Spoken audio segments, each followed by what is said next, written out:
पन्ना स्थल में जो हमारे पहुंचने का जो मुख्य रीज़न है 10 तारीख से पूज्य भदंत धम्म शिखर महाथेरो जी के मार्गदर्शन में जो महाबोधि महाविहार का जो मुख्य आंदोलन जो 12 फरवरी से लगातार पूरे देश में पूरे विदेश में चल रहा है, उसको लेकर अनिश्चितकालीन यहाँ पर धरना जो घंटे जी के मार्गदर्शन में यहाँ रखा गया है, उसी को पूर्ण समर्थन देने के लिए हमारे साथ संभाग से चलकर संभाग अध्यक्ष माननीय नीलेश बौद्ध जी यहाँ पर पहुँचे और तमाम भीम आर्मी के हमारे युवा साथी यहाँ पर पहुँचे हैं। और ये आंदोलन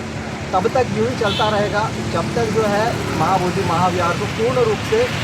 बौद्धों को नहीं सौंपा जाता। साथ ही आपके मीडिया के माध्यम से बताना चाहता हूँ कि महाबोधि महाविहार के मुक्ति प्रदर्शन में जितने भी हमारे जो साथी हैं, जो निर्दोष और बेगुनाह साथी है जो अंदर हुए हैं, जिनमें फर्जी धाराओं के अंतर्गत उनको अंदर किया गया है, तो हम आपके माध्यम से बताना चाहते हैं कि उनको जल्दी से जल्दी उनको रिहा किया जाए। अन्यथा जैसे जिस प्रकार से बड़े भाई डॉक्टर चंद्रशेखर आज़ाद साहब ने ये घोषणा की है कि 21 तारीख को 21 जुलाई को बिहार के पटना में हम हमारा भीम आर्मी का 10वां राष्ट्रीय अधिवेशन है, उसमें ये हमारा प्रमुख मुद्दा रहेगा कि जब तक महाबोधि महाविहार को पूर्ण रूप से बौद्धों को नहीं सौंपा जाता, हम अनिश्चितकालीन यूँ ही पूरे देश में पूरे विदेश में इसी प्रकार से धरने जारी रहेंगे।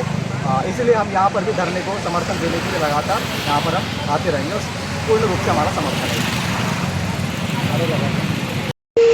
धम्मपाल जी को स्मरण करते हुए पूज्य भदंत धम्मशिखर जी के चरण में त्रिवार वंदन करते हुए आजाद भारत के और लोकतंत्र के दौर में आजाद देश के सबसे पुराने आंदोलन, जो कि वर्तमान में सबसे गंभीर मुद्दा है, उसके लिए जो सैकड़ों वर्षों से संघर्ष चल रहा है, इस गंभीर मुद्दे में इस समिति ने जो भीम आर्मी को यहां पर आमंत्रित किया, उसके लिए मैं आभार व्यक्त करना चाहता हूं। और भीम आर्मी की तरफ से इस गंभीर मुद्दे में संक्षेप में अपनी बात रखूं, इससे पहले जिनके बदौलत हम आंदोलन भी कर पा रहे हैं, ऐसे बहुजन समाज में जन्मे समस्त संतों गुरु महापुरुषों को नमन करते हुए विश्व को शांति का संदेश देने वाले करुणा के सागर तथागत गौतम बुद्ध, संतों में संत शिरोमणि सदगुरु रविदास जी महाराज, भगवान वाल्मीकि महाराज, गुरु नानक देव, संत कबीर, शिक्षा के जनक महात्मा ज्योतिबा फुले, माता सावित्रीबाई फुले, मां फातिमा शेख के साथ बहुजन प्रतिपालक छत्रपति शिवाजी महाराज, छत्रपति संभाजी महाराज के संघर्षों को आगे ले जाने वाले नारी के मुक्तिदाता, विश्व रत्न बोधिसत्व डॉक्टर बाबा साहब अम्बेडकर संविधान निर्माता और इस बहुजन समाज को उनकी राजनीतिक शक्ति बताने वाले, उसका आसान कराने वाले हमारे रहबर, हमारे गुरु मान्यवर कांशीराम साहब को मैं नमन करता हूं। साथ ही मेरे साथ यहाँ पर पहुंचे तमाम मेरे सहयोगी सहपाठियों को मैं हार्दिक जय भीम प्रेषित करता हूं। हमारी माताएं बहनें यहाँ पर आई है, मैं उनको जय भीम प्रेषित करता हूं। हमारे युवा साथी यहाँ पर आए हैं,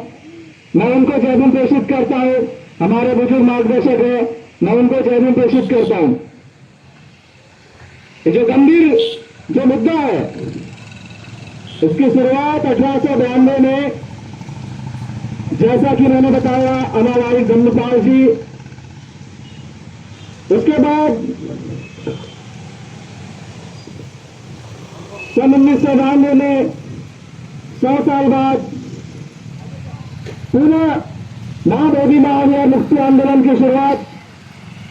बड़े मजबूती के साथ हुई। लेकिन इस आंदोलन को गति पहुंचाने के लिए, प्रदान करने के लिए 12 फरवरी से पूरे देश ही नहीं विदेश में भी महाबोधि महाविहार को बौद्धों को सौंपने के लिए और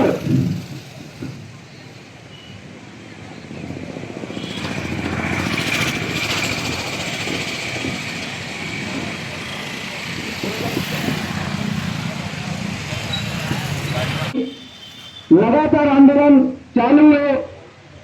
मीडिया में भी बहुत ताकत से आंदोलन को गति मिली। ये आंदोलन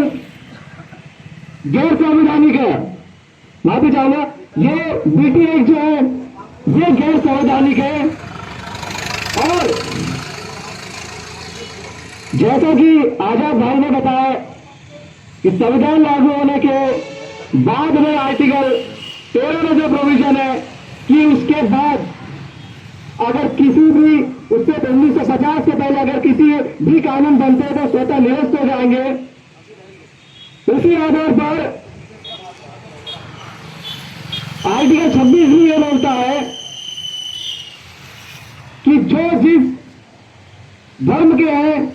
उनको उनकी विरासत की हिफाजत करने की पूरी आजादी है। इस प्रकार से एक मस्जिद में एक ब्राह्मण नहीं बैठता, जिस प्रकार से एक गुरुद्वारे में एक मौलाना नहीं बैठता, उसी प्रकार से ये जो आंदोलन है, जो बुद्ध की विरासत है, जो बुद्धिस्टों की विरासत है, जो हमारे अस्तित्व की विरासत है, तो ये आंदोलन हो रहा है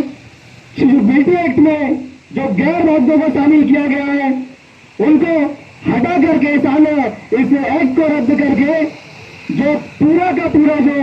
महाबोधि महाविहार है वो बौद्धों को सौंपा जाए। मैं बताना चाहता हूं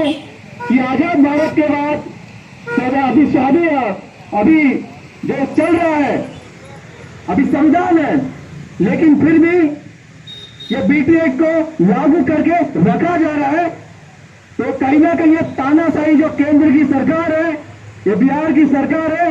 ये बुद्ध के दर्शन को कहीं ना कहीं खत्म करने की ये कोशिश कर रही है। लेकिन वो भूल गए हैं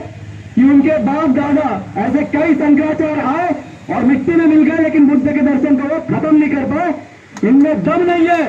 कि भारत से बुद्ध को खत्म कर दे। हमारे प्राइम मिनिस्टर बोलते हैं बाहर जाकर के कि बुद्ध की धरती है,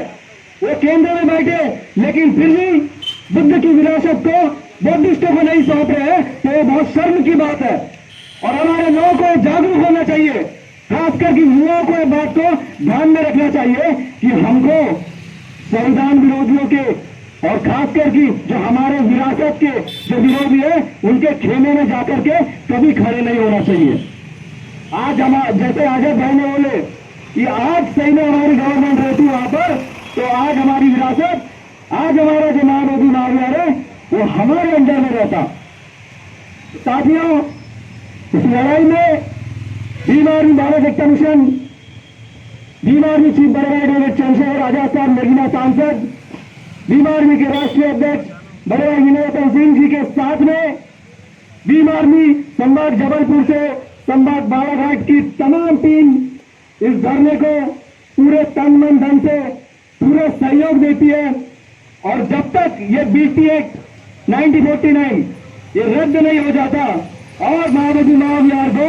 पुनः बौद्धों को नहीं सौंपा जाता, ये अनिश्चितकालीन धरना जो बालाघाट से निर्णायक रूप से अगर उठा है, तो ये जब तक बौद्धों को नहीं सौंपा जाएगा हमारी विरासत, तब तक ये आंदोलन यूं ही चलता रहेगा। और लगातार जो है हमारे अभी साथी को चाहे हैं, हमारे लगातार साथी अलग अलग तहसीलों से आएंगे और इस आंदोलन को अपना सहयोग देते रहेंगे।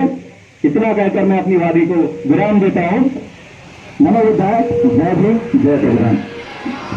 महाबोधि महाविहार मुक्त करो, मुक्त करो। महाबोधि महाविहार मुक्त करो, मुक्त करो, महाबोधि महाविहार मुक्त करो, मुक्त करो, गैर कानूनी बीटी एक्ट रद्द करो, रद्द करो, गैर कानूनी बीटी एक्ट रद्द करो, रद्द करो।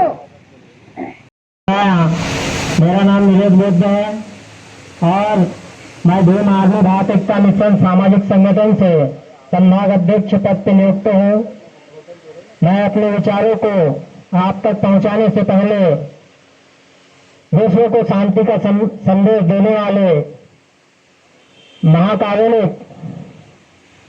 तथागत सम्यक संबुद्ध के चरणों में 3 बार वंदन करता हूँ और परम पूजनीय बोधिसत्व डॉक्टर बाबा साहब भीमराव अम्बेडकर जी के भी चरणों में 3 बार वंदन करता हूँ। और इस बहुजन समाज में जन्मे सभी संतों गुरुओं महापुरुषों को मेरा 3 बार वंदन। और इस धरना स्थल पर पहुंचे हुए सभी मेरे माताओं बहनों को सादर जय भीम। और हमारे बीच में पूज्य भदंत धम्मशिखर जी यहाँ उपस्थित है, उनको मेरा सादर वंदन। जैसा कि साथियों, आज हम सारे लोग मिलकर के महाबोधि महाविहार को बचाने के लिए यहाँ धरना कर रहे हैं। तो साथियों, ये जो धरना है ये राष्ट्रीय स्तर पे सभी प्रदेश सभी देशों में हो रहा है। इस धरना को मजबूती देने के लिए आज हम लोग बालाघाट जिले से भी एक पहल की है और इस पहल से न जाने कितने जिलों में ये पहल शुरू है और न जाने कितने प्रदेशों में, जिसको बचाने के लिए सदियों से हमारे भक्त भिक्षु हैं। आज हम लोग यहाँ उपस्थित होकर के धरना दे रहे हैं। तो साथियों, मैं आप लोगों से